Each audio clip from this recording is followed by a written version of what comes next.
everybody, welcome to our monthly vlog. I personally do prefer doing videos because I find that I can connect more with everybody, and I can kind of really give you backstories on how I've applied these things, tried these things, so it can give you a bit of insight on how you can use the tools and techniques to help yourself. This monthly vlog is about how the power of creativity during the festive season, how to introduce it, and how to really make sure you are using it effectively to reduce that stress and anxiety and that rush period and that overwhelm. Now, just a bit of a backstory. I obviously am a mother myself, and when I first started, I was running around, obviously children, wanting to make sure I please people, and I felt like being a mum, you kind of holding the glue together and the cement of the bricks. And when I was burnt out because I'm, rushing here, doing this, doing that, doing all these kinds of things, I kind of felt like my wall would fall down because I'd be investing in everybody else and forgetting about myself. And I just realized the importance of making sure I share this so that you can see the importance of creativity through the festive season.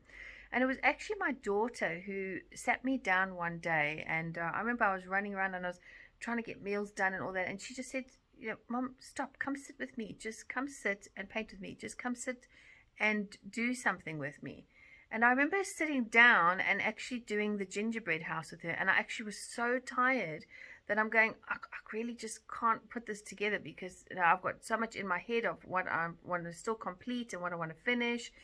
And when I realized what I was doing, as I was creating this vacuum and this chaos in my world because I wanted everything to be perfect, and then I'm making sure that everything is sorted and resolved instead of actually asking for help and trying to solve things by, again, putting too much on my plate. So when you're not having time out and scheduling that time out, then you can't really creatively solve what you perceive that that you want to organize and put together or sort out. So what I did was, I actually, from my daughter, thankfully, I then said, okay, well, I'm going to now, you know, if I'm going to organize things, I'm going to organize it on this day. Then on this day, I'm going to actually sit and do a fun activity, a creative activity, no matter what it is. And I was really mindful of how I was speaking to myself during this process, because if your children are watching you be creative and they see yourself going, oh, I'm terrible, I can never draw, I can never do this, well, then it kind of really rubs off on your children. So I was really mindful of how I was speaking around my daughter. And then we started doing activities that I might not necessarily like, but she likes. And I started actually finding what I like about it. And it was the fact that I could actually switch off. So I would put my phone away, not reply to contacts or emails or things like that. And I remember doing that at least 2 to 3 times a week, especially during the festive season. That was a huge, huge change for me when I applied that as opposed to the year before. And the reason was because I could actually get my brain to stop, to breathe. It actually got me to maybe speak to other family members who could do things better or quicker than me. And it wasn't that I had failed as a parent or anything like that. It was just that it was important that I bring other people into this celebration to build a home. And I realized the importance there. So when I say and I talk about the power of creativity, obviously you've got people out there who don't have children.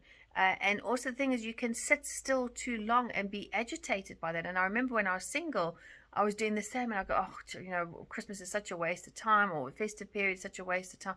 What am I supposed to do with myself? And you become more agitated and stressed because you're not keeping busy or your normal routine that you would have at work.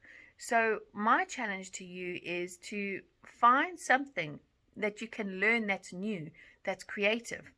I even took up learning how to play the keyboard, because it was learning something new that stimulated my brain for keeping me busy in a certain area, and being creative gave my brain the breathing space actually to work smart and not hard and not overwhelm and overload on that plate.